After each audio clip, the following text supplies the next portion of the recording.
Welcome to Out of the Break, a behind-the-scenes look at the most pressing issues in the world of college football as it relates to North Central Florida. Out of the Break is brought to you by Chris Doering Mortgage. Now here's the host of the Sports Fix, Adam Reardon and Chris Doering. Welcome back to another edition of Out of the Break. I'm Chris Doering, along with my partner, Adam Reardon here, the host of the Sports Fix. You can catch us daily from 10 to noon on AM 850 in Gainesville, AM 900 in Ocala, and streaming everywhere on the internet at ESPNGo1.com. Obviously, the month of September in the books for the University of Florida. A 4-0 record, much like they had last year at this same time, and we know how things went from there. But I think you look back at the month of September, this was a much more impressive run that Florida has made through the opening part of their schedule, maybe than what they did last year. And I think they've certainly learned a lot about themselves at this point. I think when you look at 4-0, you can feel good last year, feel good this year, but it's all about what comes after. But you're 100% right. This 4-0 sort of feels a little bit different because last year's 4-0, you never saw any great improvement. You just sort of saw the same thing week in and week out, and then they rolled into the October portion of their schedule and basically got blown off the face of the college football planet. This year, each and every week, you see something positive. You see some growth. Jeff Driscoll at the quarterback spot, Mike Gillislee at the running back spot, playing through pain, guys stepping up here against Kentucky, pitching a shutout on defense. There are certain things you could take from each and every game that makes this 4-0 feel a lot different than last year's 4-0 moving forward to the most difficult portion of Florida's schedule. Now, obviously, let's take a look back at this week's game against Kentucky. It was not a great spot for Florida. We knew after the two tough road games, the emotion that was spent in both of those victories, coming home to play in a 12-20 game with less than enthusiastic fans, I think it was probably going to be a letdown situation. Florida started slow, but the thing that I liked is that they did find a rhythm. Obviously, this is not a very good Kentucky team. I can't even sell to you that this is a good Kentucky team. But you can't help who you play. You play the teams that are on your schedule when you're supposed to go out there and play them. The bottom line is Florida got a win, and a convincing win at 38-0. As you mentioned, a shutout for the first time since 2001. You had an opportunity to put some significant points on the board as well. Had Florida not taken their foot off the gas in the late third, early fourth quarter, probably could have got to 50 as Brent Pease projected in the preseason that he would. But I think there's a lot of good that can come from this. Certainly, you talked about Jeff Driscoll. I am impressed every time I watch him. His mobility, and that's the reason that he got the starting job over Jacoby Brissett to begin with, but his ability to extend plays and not necessarily run all the time, keep plays alive, and throw the football down the field while he's on the run, trying to survey his receivers. I think it really makes him a dangerous threat. And you could hear the announcers talking about this guy being one of the best quarterbacks in the SEC as it is right now. I think that might be a little bit premature, but at the same time, he certainly has done some things to at least put his name in that same category. Well, he has, but credit Will Muschamp, Brent Pease, like you said.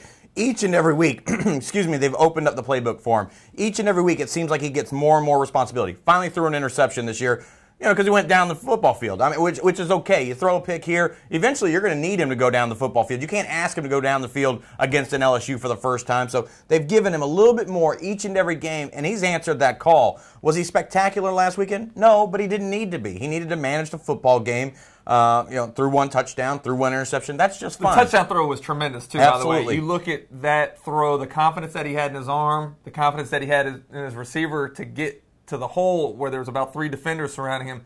I thought it was just a tremendous play by a guy that has developed a lot of feel for this offense and a lot of feel for what he can and can't get away with in the SEC, too. Is he one of the best quarterbacks in the SEC right now? Look at it. All right, Tyler Wilson has certainly fallen from grace to some degree. Tyler Bray has struggled from time to time this year. Aaron Murray, I think, is by far the best quarterback in the SEC at this point in time. A.J. McCarron's a good quarterback. Johnny Manziel's making a play as a freshman. Is he one of the best? He's not one of the worst, I can tell you that. Morgan Newton. Morgan Newton is by far the worst. And as evidenced by what you saw inside the swamp this past weekend, if for some reason their starting quarterback even has his arm attached next week, he should be the starter for Kentucky. But Driscoll has the potential. You can see in Driscoll the making of a future superstar inside the SEC and nationally as well. So impressed by him, his growth in this offense in just a short period of time. Last year, you just kind of throw away what happened with the two quarterbacks because they were put on a stage that they didn't belong on at that point. But from game 1 through game 4, Driscoll, where he started to where he's at right now, you can't help but to be excited if you're a Florida football fan. Let's talk about stars in the making as well. At the running back spot, I thought Matt Jones was tremendous. You can tell that this is a guy that fits into the style of offense that Will Muschamp wants to have here at the University of Florida, a guy that is a strong, powerful downhill runner, much like what you see at Alabama and LSU.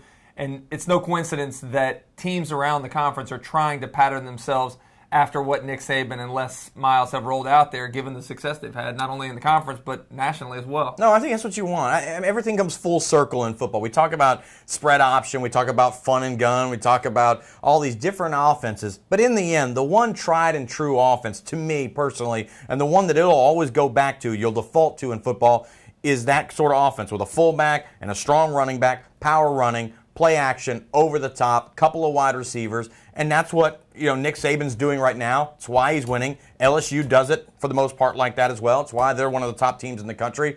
Yeah, you'll have a smattering of spread option offenses like you have out there in Oregon, but for the most part, a spread option offense, first of all, is designed to equalize where you have less talent on a roster as opposed to what somebody else has. Yep. And physically, obviously Oregon can't hold up against Auburn, Alabama, some of those teams. So what they do is utilize their speed well, and they have the ability to make up for the deficiency that they have on the offensive line, defensive line.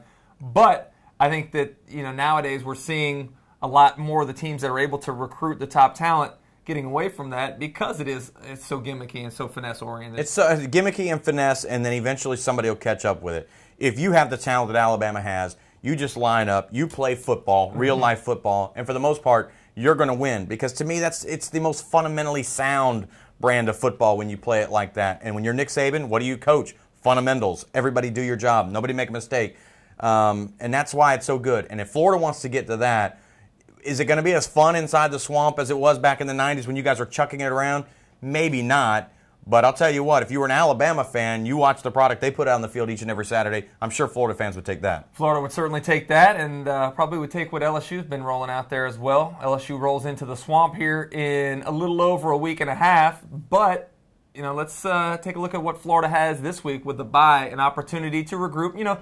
Not necessarily an ideal time historically for a bye this early in the season, but I like where it falls this year because of the fact I think Florida has an opportunity to go back and recharge the battery a little bit. They have an opportunity to self-scout, which we talked about how important that is on the radio show yesterday. Being able to see what you're doing tendency-wise and down and distance situations and by formation is very important. So they'll take a look to make sure they're not tipping their hand too much in that respect. Also, you get the chance to get some guys healthy. Jelani Jenkins will be back. An opportunity to get Gillislee a little bit more towards 100% with that groin that's been bothering him as well. A time to rest up and kind of get ready for what is going to be a very tough month of October. No, I think it's a good time for I'm like you. I like the break a little bit more towards the middle of the season, but you're right. For a team that is going to rely on such a young quarterback, having this time before you get into the meat and potatoes and everything else that comes on the plate of your schedule, having this time to sort of check yourself real quick,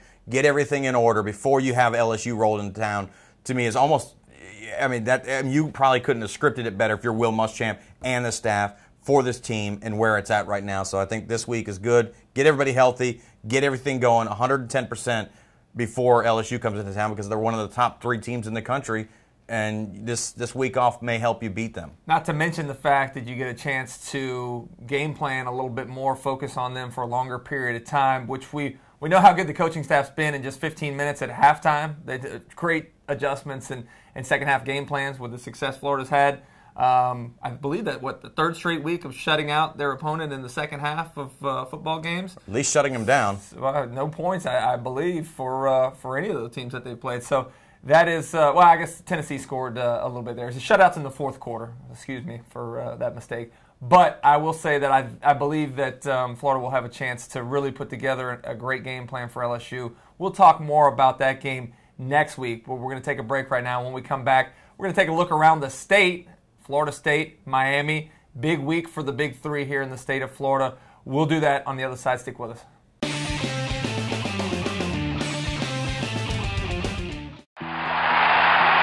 It was here in this end zone where I caught my SEC record-breaking touchdown. But all of those touchdowns would not have been possible if it weren't for great teammates working together for one goal.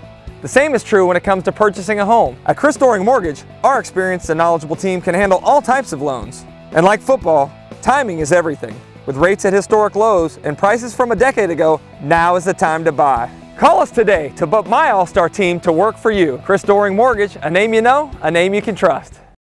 Back here for Out of the Break, the second half of the show today. We're going to take a look at football around the state. A big weekend for the Big Three here in the state of Florida. All three teams with big wins, something we haven't seen from Florida, Florida State, and Miami in the same Saturday in a long, long time. But is this the resurgence of Florida football? I would love to say yes, but right now I think that with Florida State, I can give an adamant stamp of approval. They are back. Florida State is back. What they did to Clemson this weekend in the second half, E.J. Manuel playing like a Heisman Trophy candidate. That defense, though they gave up some points and yards, that was a very good offense they played against. Florida, I'm this close to giving the stamp saying, okay, but we'll have to wait 2 weeks to see him against a top-flight opponent. Miami, I won't give the stamp yet because they did have an opportunity on the road against a top 10 type opponent, top 15 opponent in Kansas State, and got their faces blown off. So did they have a big win this weekend against Georgia Tech? Yes, but the game was great in the end if you're a Miami Hurricane fan, but it wasn't great all the way through. So you play NC State this weekend, and you got other things on your schedule down the line. You got Florida State a little bit later on in your schedule. So of the three, Florida State's back. Florida, I'm this close to saying, is back, and Miami's still got some work left to do. So is the Big Three back? Not quite yet, but at least they all this past weekend moved in the right direction. Big wins for all three. I am concerned about the defense of Florida State, particularly, given I know it was a great offense. Clemson rolls out a bunch of weapons there. Everybody knows what Sammy Watkins and Taj Boyd and those guys can do, Bruce Ellington. But I think the fact of the matter is, you look back at championship teams, and normally they don't surrender that many points, regardless of who they're playing against. I was disappointed that they kind of got off to a little bit of a slow start. To their credit, offensively, I thought that was E.J. Manuel's best game to date at Florida State. They did what they had to do to win the football game. But I am a bit concerned about that defense. The good thing for them is you look at their schedule, not a whole lot left that can really challenge them other than they got a Thursday night game coming up here soon. They got the end of the season game against Florida State. I don't see much else other than that could potentially trip them up from an undefeated season. No, I think right now one of the benefits that Florida State has is their schedule. Virginia Tech is left on the schedule. Miami, which is in name is a big game, but again, I'm not ready to say Miami is able to compete, against Florida State. Florida State to me is back, and their schedule is as such that with a little bit of help, and make no mistake about it, they're going to need some help to get into the national championship game. Having USC lose early in the year was a huge help to them. They don't need Oregon to run out undefeated, and they certainly don't need an SEC team to run out undefeated, or guess what? Enjoy your Orange Bowl and the ability to conversate with your friends and tell you how great you were that year, and unfortunately you got shut out. 2015, that'll work for you. 2012, finishing third does you absolutely nothing. So Florida State still needs some help. Unfortunately, they don't get it from their schedule, so they need teams in front of them to fall off. So. Which we typically see. You look year over year, there is always a surprise as we get towards the end of October, into November, where teams kind of feel that pressure that goes along with being number one. The spotlight gets to be bright as you get towards the end of the season. So we'll see. A lot of football left to be played. Obviously, the month of October in the SEC particularly is the separation point between the ones that are going to be there and the pretenders. But you look at the ACC, I have some concern over the defense in general. Obviously, Miami, they got a victory, but a very uneven performance defensively. That was a tough matchup going against the triple option attack of Georgia Tech without their middle linebacker. I thought that, especially after blowing a 19-point lead, that they were done. But to their credit, to Al Golden's credit, a Miami team that I think normally would have folded after losing that lead and being behind by 17 points, they showed a lot of heart, and I think that is a pretty good measuring stick for where they are in terms of improvement and mental toughness. It's a big win for them because of what you mentioned. They didn't quit, and we've seen situations like in Manhattan, Kansas, when things got bad, it got worse from there. So they battled back and won that football game. But that momentum of that win will mean absolutely nothing if they don't come out and take care of business against an NC State team, which we've seen this year is in fact beatable. If Miami loses that game at home to NC State, then that win this past weekend, which everybody's all excited about, goes right down the toilet. Well, that's so what they got a lot of work to do. Miami over the last few years, they have won those they lost those mind-numbing games at home. When you think, wow, how could they lose to Virginia with as much they had on the line a couple years ago? How could they lose a game like this? So I think this will show a lot about their mental toughness, their focus, their ability to kind of improve from where they've been the last couple seasons. Not a great week of college football this Saturday. You look around, LSU, Towson State, I believe, on the schedule for them. Maybe the highlight of the entire Saturday is the big game between Georgia and Tennessee. My prediction, though, after seeing both of those teams the last 2 weeks in person, Georgia probably has their way with Tennessee if all things are considered. I would assume that Georgia beats Tennessee. They're the better football team. Tennessee at home. Tennessee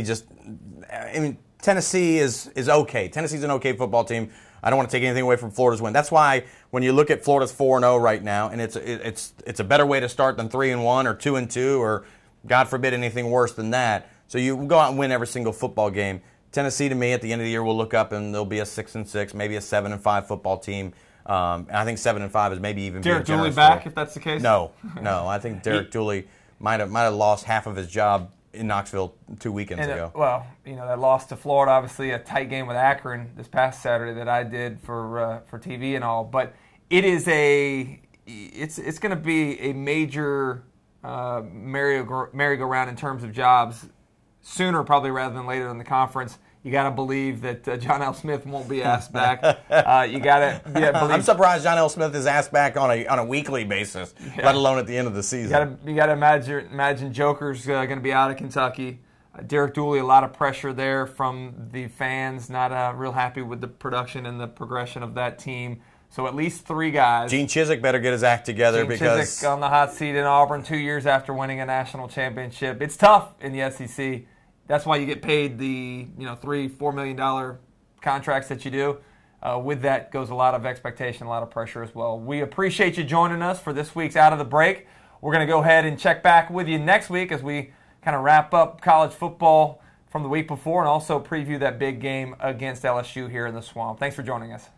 Does it seem like there's a home refinance program for everyone but you, the responsible homeowner? Hi, Chris Doering here for Chris Doering Mortgage, and I'm excited to announce the Government Initiative Streamlined Refinance Program. With rates at historic lows, it's never been easier to refinance, saving you tens of thousands over the life of the loan.